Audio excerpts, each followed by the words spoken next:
What if all your failed prints and filament waste could be turned back into usable filament? This is Creality's attempt at desktop filament manufacturing and recycling. The Creality M1 Desktop Filament Maker. Industrial filament production lines can stretch over 30 meters long, running through extrusion systems, cooling stages,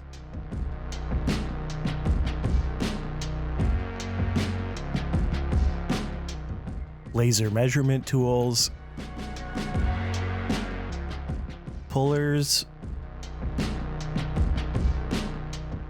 and precision spooling systems to keep filament diameter perfectly controlled. What's impressive is that Creality compressed most of that workflow into a desktop machine. I was originally supposed to be testing Creality's upcoming R1 Filament Shredder, but prototype availability is still fairly limited at the moment, so I wasn't able to get this unit in time for this video. So instead, I started looking into open source options and found the Recreator 3D Micro Shredder from Buzzkill Bills on printables. And honestly, it works surprisingly well. It uses a flush trim router bit as the cutter, a small steel ruler as the opposing hard face, and adjustable bolts to fine-tune the cutting gap. Since I haven't been running many purge-heavy multicolor systems lately, I don't really have much printer poop lying around, but I do have a bunch of failed filament fusion experiments and partial rolls that can finally be turned back into something useful. Even with alternative shredding solutions like this, maintaining a fairly small particle size, ideally under about 4mm, is important for consistent extrusion performance. After a couple passes through the shredder, we end up with some pretty clean PLA chunks. Before we start making filament though, there's a few important things to understand about PLA. PLA, or polylactic acid, is made up of long molecular chains. Those chains are what gives the material its strength and flexibility.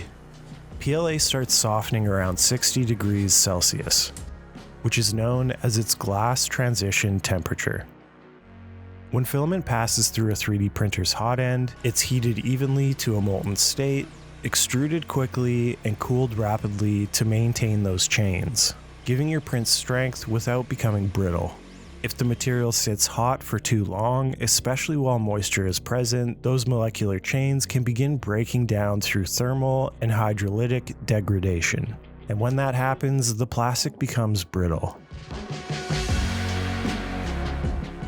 If you've ever left a PLA print outside in the elements and had it snap apart easily afterwards, you've already seen this happen. Even some of your filaments sitting on the shelf exposed to moisture and heat cycling can cause this. Because of that, drying your material properly to remove any moisture while remaining below the glass transition temperature is incredibly important before extrusion. Industrial systems often use heated drying hoppers that constantly circulate hot air through the pellets to remove moisture before extrusion even begins. Luckily, shredded plastic has a lot of surface area, which speeds this process up. Even then, this material still needs roughly 12 hours at 45 degrees Celsius.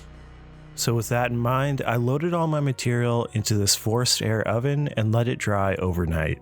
Now that we've got some properly dried material ready to go, let's start with a batch of virgin matte white PLA pellets. One advantage of the upcoming R1 system is that it's designed to integrate the shredding and drying workflow together, reducing some of the extra handling steps required when using separate equipment. We can load the hopper here and follow the on-screen setup process.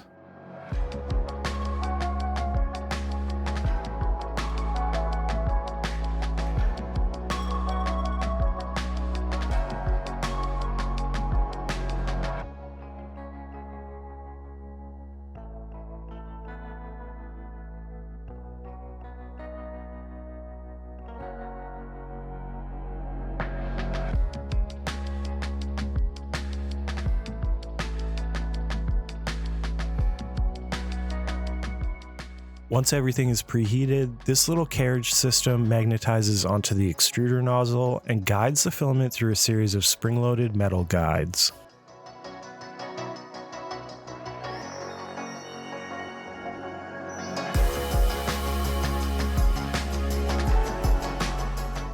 It takes a little finesse to get this started. You have to move slowly and steadily until the filament reaches the puller assembly.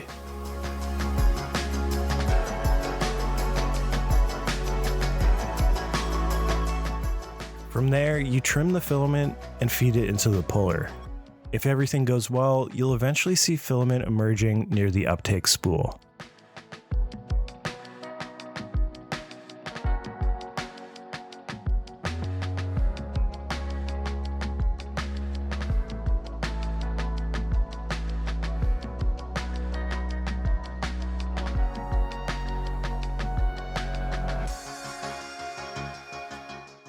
I found it worked best to let the extrusion stabilize for a bit before starting the spool winding process. That helps avoid startup inconsistencies and diameter fluctuations. This whole startup process is kind of chaotic to watch, but once the machine takes over, it's really cool to see. I've gone through hundreds of kilograms of filament over the years, but I've never actually watched a fresh spool being born in real time before.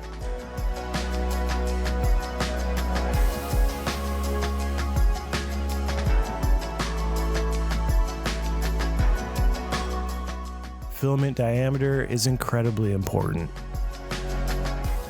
Your slicer assumes the material entering your printer is exactly 1.75 millimeters thick.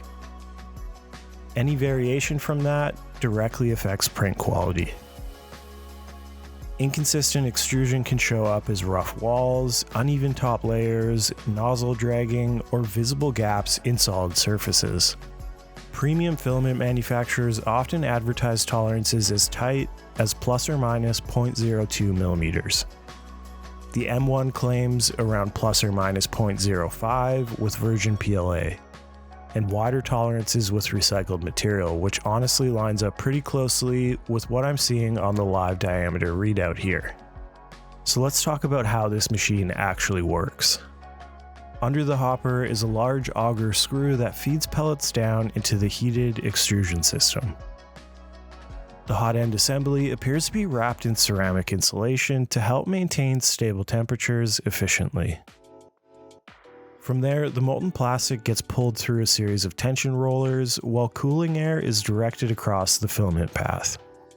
By the time the filament reaches the measurement system near the puller wheels, it's cool enough for accurate diameter readings. This is where the closed loop control happens. If the filament starts coming out too thick, the puller speeds up slightly to stretch it thinner as it cools. If it gets too thin, the system slows down. Pretty cool. Up top, the spool winding system automatically lays the filament evenly across the spool using the empty spool dimensions you input during setup.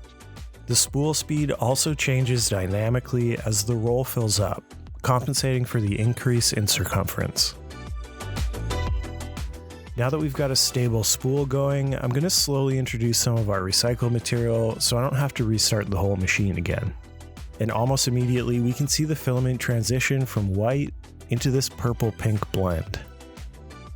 I could have used the included master batch color pellets for a more usable color, but I wanted to see what color all this waste would end up as. What surprised me most was how stable the filament diameter stayed, even after introducing recycled material into the mix. And this mix was really the worst case scenario, with silk, matte, translucent, and standard PLAs. Once the spool reached the target weight, the machine automatically stops. One thing I'd like Creality to add is a hopper empty mode. Right now there doesn't seem to be a clean way to remove leftover pellets from the hopper, so it would be nice if the machine could continue extruding until diameter drops below a threshold like 1.7 millimeters. That would let you fully empty the system without wasting material. Of course, we have to do some test printing. So I loaded up a full plate of print-in-place torture tests to really stress the extrusion consistency.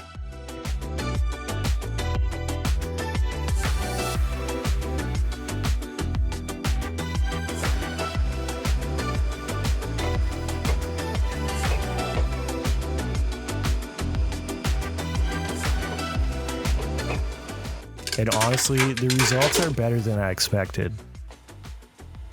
You can still spot some extrusion inconsistencies on top surfaces and slight variations on straight walls, but considering this is roughly a 50-50 recycled blend, it's actually pretty impressive.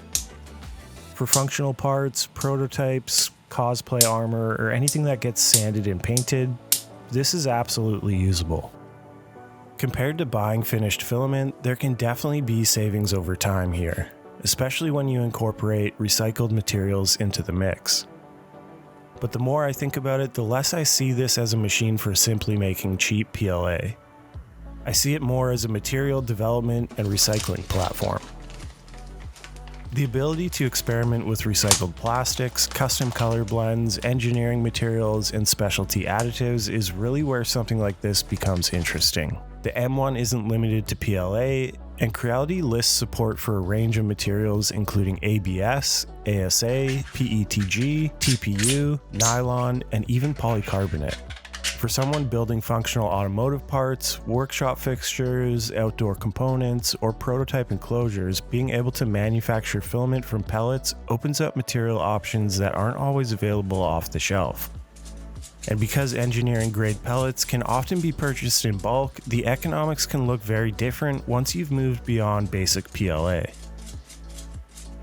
I haven't had the opportunity to test any of those engineering materials through the system yet, so I can't speak to the real-world results, but it's definitely something I'd like to explore in a future video. So who is this actually for? I think there's really three groups this makes sense for. People experimenting with custom filament blends, additives, and engineering materials, print farms or rapid prototype environments generating large amounts of material waste, and people genuinely interested in building a more closed-loop manufacturing workflow by recycling plastic over time. So where do I fit into this? Honestly, I think the most exciting possibility here is turning PET bottles into usable filament. And once Creality Shredder is available, that's exactly what I want to test. So stay tuned for that. Let me know in the comments if this is something you'd use in your workshop. And as always, thanks for watching and happy printing.